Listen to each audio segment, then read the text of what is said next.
Dear YouTube team, this video is all about entertainment and fun, and it is familiar content. And in my video, you can watch many types of stories in Hindi that can release your mind and thought. मेरा नाम विदिशा है। मैं मध्य प्रदेश के एक छोटे से शहर में रहती हूँ। जब मैं 23 बरस की थी तो मेरी शादी श्रीनाथ के साथ हुई। श्रीनाथ की अपनी एक दुकान है। शादी के बाद शुरू में सब कुछ अच्छा रहा और मैं भी खुश थी। श्रीनाथ मेरा अच्छे से ख्याल रखता था और मेरी लाइफ भी सही चल रही थी। शादी के 2 साल बाद हमने बच्चा पैदा करने का फैसला लिया, लेकिन 1 साल तक बिना किसी प्रोटेक्शन के करने के बाद भी मैं गर्भवती नहीं हो पाई। मेरे सास ससुर भी चिंतित थे कि बहू को बच्चा क्यों नहीं हो रहा है।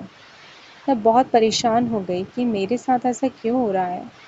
मेरे पीरियड्स टाइम पर आते थे, शारीरिक रूप से मैं भरी पूरी थी।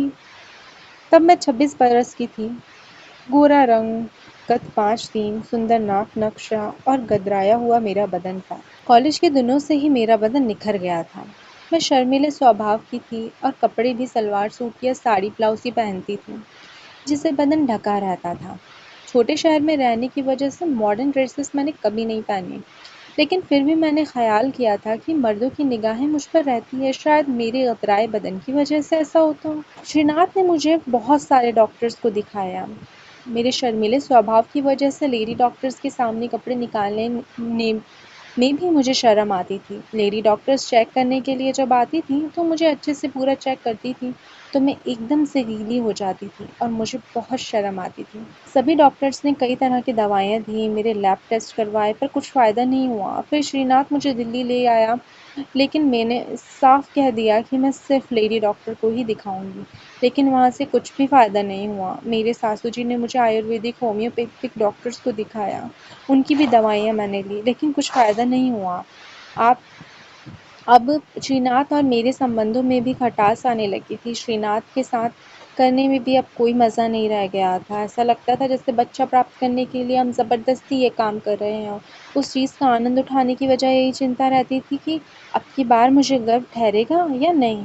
ऐसे ही कई दिन निकलते गए और 1 साल और गुजर गया। अब मैं 28 बरस की हो गई थी। संतान न होने से मैं उदास रहने लगी थी। घर का माहौल भी निराशा से भर गया था। एक दिन श्रीनाथ ने मुझे बताया कि जयपुर में एक मेल गायनोकोलॉजिस्ट है जो इनफर्टिलिटी केसेस का एक्सपर्ट है। चलो उसके पास तुम्हें दिखा लाता हूँ।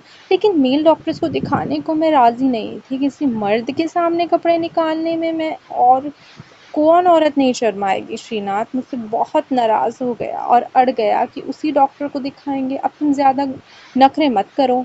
अगले दिन मेरी पड़ोसन निकिता हमारे पास आई और मेरे सासू जी से बोली, आंटी जी, आपने विदिशा को बहुत सारे डॉक्टर्स को दिखा दिया, लेकिन कोई फ़ायदा नहीं हुआ। विदिशा बता रही थी कि वो दिल्ली भी गई थी, आयुर्वेदिक, होम्योपैथिक सब ट्रीटमेंट कर लिया, फिर भी उसको संतान नहीं हुई। बेचारी आजकल बहुत उदास सी रहने लगी है। आप विदिशा को अहमदाबाद में गुरुजी के आश्रम दिखा लाइए। मेरी एक रिश्तेदार थी जिससे शादी के 7 साल बाद भी बच्चा नहीं हुआ था। गुरुजी के आश्रम जाकर उसे संतान प्राप्ति हुई। विदिशा की शादी को तो अभी 4 साल ही हुए हैं। मुझे यकीन है कि गुरुजी की कृपा से विदिशा को ज़रूर संतान प्राप्ति होगी। गुरुजी बहुत चमत्कारी हैं। निकिता की बात से मेरी सासू जी के मन में उम्मीद की किरण जागी। मैंने भी सोचा कि सब कुछ करके देख लिया तो आश्रम जाकर भी देख लेती हूँ। मेरी सासू जी ने श्रीनाथ को भी राजी कर लिया। देखो श्रीनाथ, निकिता ठीक कह रही है। विदिशा के इतने टेस्ट वगैरह करवाए और सबका रिजल्ट नॉर्मल था।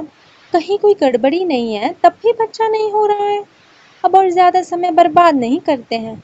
निकिता कह रही थी कि ये गुरुजी बहुत चमत्कारी हैं और निकिता के रिश्तेदार का भी उन्हीं की कृपा से बच्चा हुआ। उस समय मैं निकिता के आने से खुश हुई थी कि अब जयपुर जाकर मेल डॉक्टर को दिखाना नहीं पड़ेगा। पर मुझे क्या पता था कि गुरुजी के आश्रम में मेरे साथ क्या होने वाला है। इलाज के नाम पर जो मेरा शोषण उस आश्रम में हुआ, उसको याद करके आज भी मुझे शर्म आती है। इतनी चालाकी से उन लोगों ने मेरा शोषण किया। उस समय मेरे मन में संतान प्राप्त करने की इच्छा इतनी तीव्र थी कि मैं उन लोगों के हाथ का खिलौना बन गई। जब भी मैं उन दिनों के बारे में सोचती हूँ तो मुझे हैरानी होती है कि इतनी शर्मीली हाउसवाइफ होने के बावजूद कैसे मैंने उन लोगों को अपने बदन से छेड़खानी करने दिए और कैसे एक तरह तरह आश्रम के मर्दों ने मेरा फ़ायदा उठाया। गुरुजी का आश्रम अहमदाबाद में था, गुजरात में एक छोटा-सा गाँव जो चारों तरफ से पहाड़ियों से घिरा हुआ था। आश्रम के पास ही साफ पानी का एक बड़ा तालाब था। कोई पॉल्यूशन न होने से उस गाँव का वातावरण बहुत ही अच्छा था और जगह भी हरी-भरी सुंदर थी। ऐसी शांत जगह आकर किसी का मन भी प्रसन्न हो जाए। मुझे श्रीनाथ के साथ आश्रम में आना था, लेकिन ऐसे वक्त पर श्रीनाथ किसी ज़रूरी काम में फंस गए, इसलिए मेरी सासू जी को मेरे साथ आना पड़ा। आश्रम में आने के बाद मैंने देखा कि गुरुजी के दर्शन के लिए वहाँ लोगों की लाइन लगी हुई है। हमने गुरुजी को अकेले में अपनी समस्या बताने के लिए उनसे मुलाकात का वक्त ले लिया। काफ़ी देर बाद हमें एक कमरे में गुरुजी से मिलने ले जाया गया। गुरुजी काफ़ी लंबे चौड़े हट्टे कट्टे बदन वाले थे। उनकी हाइट 6 फीट तो होगी ही। वो भगवा वस्त्र पहने हुए थे। शांत स्वर में बोलने का अंदाज उनका सम्मोहित कर देने वाला था। आवाज में ऐसा जादू था कि गूंजती हुई सी लगती थी, जैसे कहीं दूर से आ रही हो। कुल मिलाकर उनका व्यक्तित्व ऐसा था कि सामने वाला खुद ही उनके चरणों में झुक जाए। उनकी आंखों में ऐसा तेज था कि आप ज्यादा देर आंखें मिला नहीं सकते। हम गुरुजी के सामने फर्श पर बैठ गए। सासू जी ने गुरुजी को मेरी समस्या बताई कि मेरी बहू को संतान नहीं हो पा रही है। गुरुजी ध्यान से सासू जी की बातों को सुनते रहे।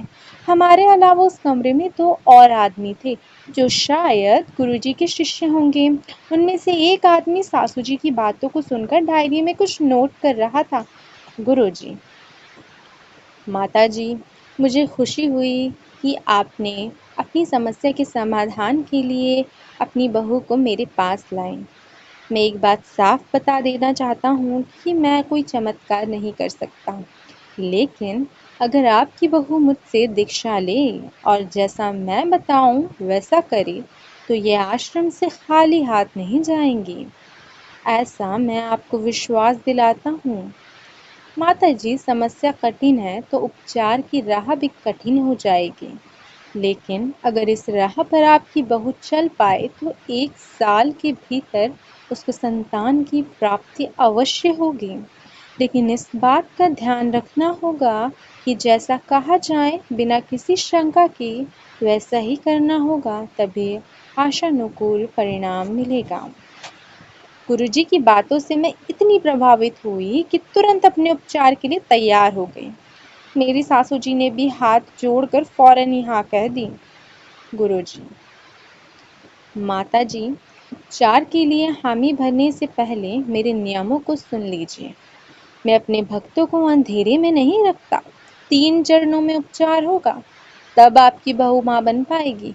पहले दीक्षा, फिर जड़ी बूटी से उपचार, फिर यज्ञ। पूर्णिमा की रात से उपचार शुरू होगा और 5 दिन तक चलेगा। इस दौरान दीक्षा और जड़ी बूटी से उपचार को पूर्ण किया जाएगा। उसके बाद अगर मुझे लगेगा कि हाँ, इतना ही पर्याप्त है, तो आपकी बहू छठे दिन आश्रम से जा सकती हैं। पर अगर यज्ञ की ज़रूरत पड़ी तो 2 दिन और रुकना पड़ेगा। आश्रम में रहने के दौरान आपकी बहू को आश्रम के नियमों का पालन करना पड़ेगा। इन नियमों के बारे में मेरे शिष्य बता देंगे। गुरुजी की बातों को मैं सम्मोहित से होकर सुनने लगी। मुझे उनकी बात में कुछ भी गलत नहीं लगा। उनसे दीक्षा लेने को मैं हाँ हामी भर दी। गुरुजी, पवन, इनकी बहू को आश्रम के नियमों के बारे में बता दो और इसके पर्सनल डिटेल्स नोट कर लो। बेटी, तुम पवन के साथ दूसरे कमरे में जाओ और जो ये पूछे इसको बता देना। माता जी, अगर आपको कुछ और पूछना हो तो आप मुझसे पूछ सकती हैं। मैं उठी और गुरुजी के शिष्य पवन के पीछे पीछे बगल वाले कमरे में चली गई। वहां पर रखे हुए सोफे में पवन ने मुझसे बैठने को कहा। पवन मेरे सामने खड़ा ही रहा। पवन लगभग 38-40 बरस का था। शांत स्वभाव और चेहरे पर मुस्कुराहट लिए रहता था। पवन, मैडम मेरा नाम पवन है। अब आप गुरुजी की शरण में आ गई हैं। अब आपको चिंता करने की कोई ज़रूरत नहीं है। मैंने आश्रम में बहुत सी औरतों को देखा है जिनको गुरुजी के ख़ास उपचार से फ़ायदा हुआ। लेकिन जैसा कि गुरुजी ने कहा कि आपको बिना किसी शंका के जैसा बताया जाए वैसा करना होगा। मैं वैसा करने की पूरी कोशिश करूँगी। 2 साल से मैं अपनी समस्या से बहुत परेशान हूँ। पवन: आप चिंता मत कीजिए मैडम, सब ठीक होगा। अब मैं आपको बताता हूँ कि करना क्या है। अगले सोमवार को शाम 7 बजे से अपने आप पहले आश्रम में आ जाना। सोमवार को पूर्णिमा है, आपको दीक्षा लेनी होगी। मैडम आप अपने साथ साड़ी वगैरह मत लाना। हमारे आश्रम का अपना ड्रेस कोड है और यहीं से आपको साड़ी वगैरह सब मिलेगा, जो जड़ी बूटियों से बने डिटर्जेंट से धोई जाती है। और मैडम आश्रम में गहने पहनने की भी अनुमति नहीं है। असल में सब कुछ यहीं से मिलेगा, इसीलिए आपको कुछ लाने की ज़रूरत नहीं है। और दोस्तों, आप वीडियो को लाइक, शेयर, कमेंट करें और चैनल को सब्सक्राइब करना बिल्कुल ना भूलें। चलो दोस्तों, मैं अब चलती हूँ, मिलूँगी अगली कहानी में।